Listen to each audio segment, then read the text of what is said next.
जी हाँ, तो क्या सम्राट के सिर नहीं सज रहा है बिहार सीएम का ताज? क्या नीतीश के इशारे पर मांझी और चिराग ने नया ट्विस्ट ला दिया? स्वागत है आप सभी का। आप देख रहे हैं द राजनीति का विशेष सेगमेंट खबर और विश्लेषण। मैं हूं जब्बार खान। दोस्तों, आखिर अचानक ये क्यों कहा जा रहा है कि सम्राट चौधरी मुख्यमंत्री बनते बनते रह गए, उनकी जगह कोई और चेहरा मुख्यमंत्री के तौर पर आगे आ रहा है? आखिर नीतीश कुमार ने सम्राट चौधरी के कंधे पर सार्वजनिक कार्यक्रम में 2 बार जो हाथ रखा, क्या वो सारे के सारे संकेत अब पीछे चले जाएंगे?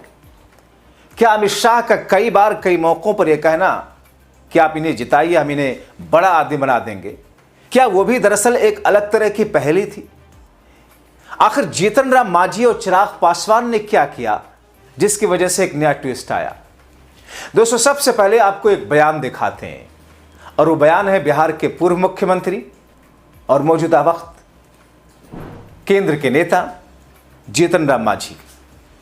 उन्होंने कहा कि साहब, कोई भी मुख्यमंत्री आएगा उसे नीतीश कुमार के ही पद चिन्हों पर चलना होगा, और अगर वो नीतीश कुमार के पद चिन्हों से इतर चलने की कोशिश करेगा तो वो चल नहीं पाएगा, उसे वापस भेज दिया जाएगा। हमारे मुख्यमंत्री जी बाहर जाए के मौका भी मिलते जैतथिन भी, तो कोई भी यहाँ आदमी अतै नीतीश कुमार के चरण चिन्ह पर चलते, न चलती तो गुजारा न होते, ये हम कहल चाहिए।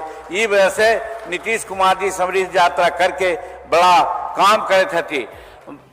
दोस्तों, ये 19 सेकंड का ये बयान दरअसल बिहार की राजनीति में एक नए तरह का संकेत लेकर के आया। आपने देखा कि कई मौकों पर नीतीश कुमार सम्राट चौधरी के लिए सांकेतिक तौर पर एक मैसेज देते रहे हैं, मगर दोस्तों दरअसल यही बिंदु नीतीश और सम्राट के बीच की यही कड़ी दरअसल दिल्ली को नागवार से गुजर रही है।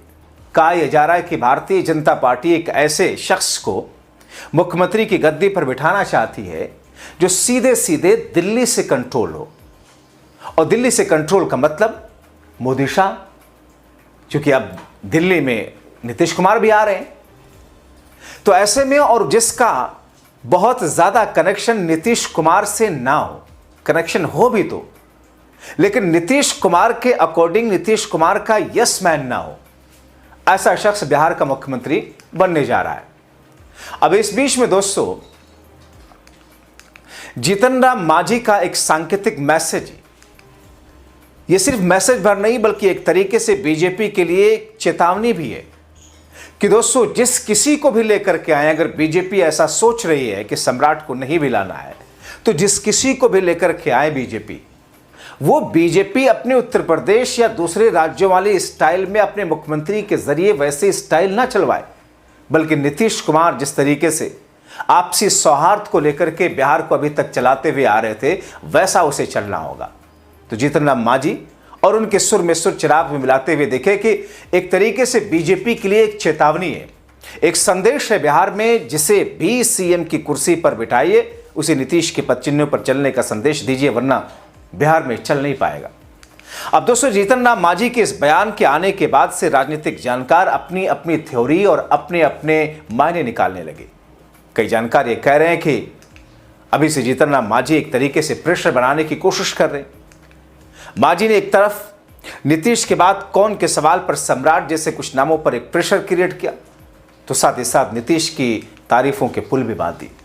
कैसे, सुनिए जरा। हमारे मुख्यमंत्री जी बाहर जाए के मौका भी मिलते जैतथिन भी, तो कोई भी यहाँ आदमी अतै नीतीश कुमार के चरण चिन्ह पर चलते, न चलती तो गुजारा न होते, ये हम कहल चाहिए।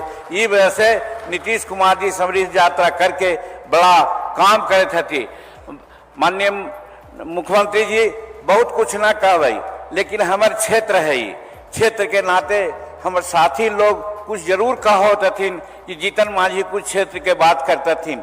हम विशेष बात अपने के ना कहबै, अपने ही के सिद्धांत है कि हर ब्लॉक में एक डिग्री कॉलेज देबै, लेकिन देखू ना, हमरा फतेहपुर और हमरा टनकुप्पा, हमरा डोभी में डिग्री कॉलेज ना है, तो जरा ध्यान देते थी, ये डिग्री कॉलेज तो बड़ी अच्छा होता है। दूसर बात, हम कह सके करियातपुर से आवे, करियातपुर शहर के रूप में हो गए। रूप में अगर करियातपुर आए तो हम सब की बड़ी अच्छा हुआ है।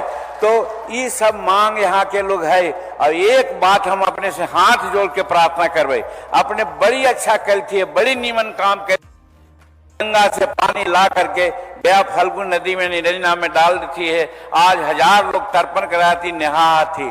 लेकिन सिंचाई का जहां तक दृष्टिकोण है, ये जो क्षेत्रवा है एकरा में तभी होता है, सोन से पानी फल्गु में या निरंजना में आते तभी होते। ये केकरो से न होवे वाला है। ये नीतीश कुमार एक शख्स थी जे कर सका थी।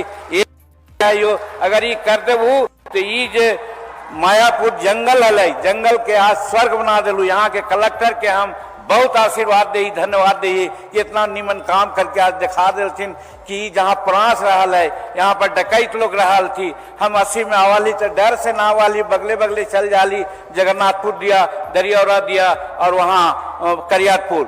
लेकिन आज स्वर्ग हो गए। ये तोर प्रभाव है, तोर पुण्य है। ये वजह से बहुत समय न लेके तोरा और ज्यादा जगह जाए के है। एक ही बात अंत में नहीं हो रहा। तो उधर दोस्तों, जैसा कि हमने आपको दिखाया कि गया जी में अब से थोड़ी देर पहले नीतीश कुमार ने एक बार फिर से लोगों को संबोधित करने के दौरान बीच में ही सम्राट चौधरी के पास गए, डिप्टी सीएम सम्राट चौधरी के कंधे पर फिर से हाथ रख दिया।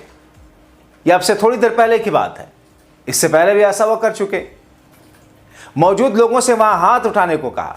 इसके बाद सीएम नीतीश ने कहा कि बिहार बहुत आगे बढ़ेगा। जनता से सीएम नीतीश ने कहा आप हाथ उठाइए, मैं आपको बधाई देता हूं। इस तरीके से सीएम फेस पर अभी भी सस्पेंस बरकरार रहा। इससे पहले भी जीतन राम मांझी ने सीएम फेस को लेकर के बयान दिया था कि नीतीश कुमार जो भी सोचते हैं वो करते हैं। वो किसी के बारे में क्या सोचते हैं, क्या कहते हैं वो कहते नहीं, लेकिन अगर ऐसा इंडिकेशन दे रहे हैं तो माना जाना चाहिए कि वो इससे पीछे नहीं हटेंगे। और हम भी समझते हैं कि लगता है कि सम्राट चौधरी ही नीतीश कुमार के इच्छित व्यक्ति हो सकते हैं। ये बात तो सब जानते हैं, इसीलिए सम्राट चौधरी का पत्ता कट रहा है। इस बीच बिहार के मंत्री और बीजेपी के सीनियर नेता रामकृपाल यादव ने कहा कि देश को पता है नीतीश कुमार सीएम, सम्राट चौधरी डिप्टी सीएम है। अपने छोटे भाई के कंधे पर नीतीश कुमार हाथ रखकर आशीर्वाद देते हैं, लोगों से कहते हैं कि आगे का काम यही देखेंगे। तो इसमें कौन सी बड़ी बात है? नीतीश कुमार के सहयोगी बनकर सम्राट चौधरी तो पहले से काम करते रहे। मतलब एक तरीके से नीतीश के यस मैन सम्राट चौधरी को लोग चाहते हैं कि मुख्यमंत्री बने, लेकिन वो सम्राट जो नीतीश के यस मैन है, यही खड़ी दरअसल सम्राट के विरुद्ध जा रही है। रामकृपाल यादव का बयान ऐसे समय में आया जब बिहार में सीएम पद को लेकर के अभी तक कोई फैसला नहीं हुआ, लेकिन समृद्ध यात्रा के दौरान कई मंचों से नीतीश कुमार जिस तरीके के संकेत दिए उसको लेकर के अलग अलग तरह की टिप्पणियां हैं, उसको लेकर के अलग अलग तरीके से लोग कयास लगा रहे। दोस्तों, राज्यसभा चुनाव जीतने के बाद नीतीश कुमार के सामने अब सीमित विकल्प है, वो भी विधान परिषद के सदस्य हैं। राज्यसभा चुनाव में जीतने के बाद 16 मार्च को जो निर्वाचित हुए, विधान परिषद से इस्तीफा देना होगा। नियमों के मुताबिक 30 मार्च 2026 तक उन्हें किसी एक सदन का चयन करना होगा। विधान परिषद से इस्तीफा देते ही राज्य विधानमंडल के सदस्य नहीं रहेंगे। विधान परिषद से इस्तीफा देने पर राज्यसभा की उनकी सदस्यता स्वतः समाप्त हो जाएगी। वास्तविकता यह है कि नीतीश कुमार ने खुद घोषणा की है कि वो सीएम पद छोड़कर राज्यसभा जाएंगे। वो चाहे तो राज्यसभा का सदस्य रहते हुए बिहार का सीएम 6 महीने तक बने रह सकते हैं, पर यह उनकी नैतिकता के खिलाफ होगा। अब नीतीश को तय करना है कि एमएलसी बनकर बिहार का सीएम बने रहना चाहेंगे 6 महीने तक, या फिर बिहार के मोह को त्याग करके राज्यसभा जाएंगे। उनके मन की बात उन्हीं को समझे। दोस्तों, नीतीश कुमार 2005 से लगातार आप देख रहे हैं कि बिहार के मुख्यमंत्री रहे। देश का सबसे लंबा सीएम कार्यकाल रहा। केंद्र की राजनीति में रेल मंत्री रह चुके। 2005 में सीएम बनने से पहले कहा था मैं बिहार का विकास करना चाहता हूं, दिल्ली नहीं। सड़कें, पुल, बिजली, पानी, स्कूल, अस्पताल, महिला सशक्तिकरण, कानून व्यवस्था जैसे क्षेत्रों में जो काम किया वो आज भी बिहार के लोग याद करते हैं। सुशासन का नारा उन्होंने दिया।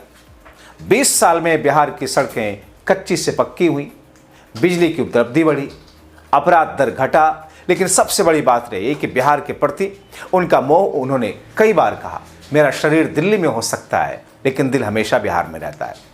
और इसी मोह की वजह से बार बार गठबंधन बदलते रहे, लेकिन सीएम की कुर्सी कभी छोड़ी नहीं। अब जब वो राज्यसभा जा रहे हैं तो सवाल उठ रहा है कि क्या ये बिहार के मोह का अंत है या सिर्फ नई राह है। ये भी कि क्या नीतीश आसानी से सीएम की कुर्सी छोड़ेंगे, 6 महीने तक रहेंगे, या अभी 30 मार्च तक ही बिहार की इस कुर्सी को छोड़ करके राज्यसभा चले जाएंगे। लेकिन इन तमाम चीजों के बीच में सम्राट चौधरी के लिए जो बातें दिल्ली में चल रही हैं, उसमें तो उनका पत्ता कटता हुआ दिखाई दे रहा है। और ऐसे में जीतन राम मांझी और चिराग पासवान का सांकेतिक तौर पर जो भी संदेश है, लेकिन जीतन राम मांझी का जो बयान खुले तौर पर सामने आ गया, वो बीजेपी के लिए दरअसल एक लकीर खींच गया कि बिहार को उत्तर प्रदेश जैसे हार्डलाइनर राज्य की तरह, बीजेपी शासित राज्य की तरह चलाना बिहार को आसान नहीं होगा। और अगर ऐसा कोई भी नेता, कोई भी शख्स आकर के मुख्यमंत्री की कुर्सी पर बैठकर करता है, तो ये बिहार की जनता को, बिहार के लिए अलाइज पार्टियों को मंजूर नहीं होगा। लेकिन क्या जीतन राम मांझी के ये बयान वाकई बीजेपी के ऊपर कोई प्रभाव डाल पाते हैं, ये देखना बहुत महत्वपूर्ण होगा। आप क्या सोचते हैं इन तमाम चीज़ों को लेकर? अपनी राय कमेंट बॉक्स में ज़रूर लिखें।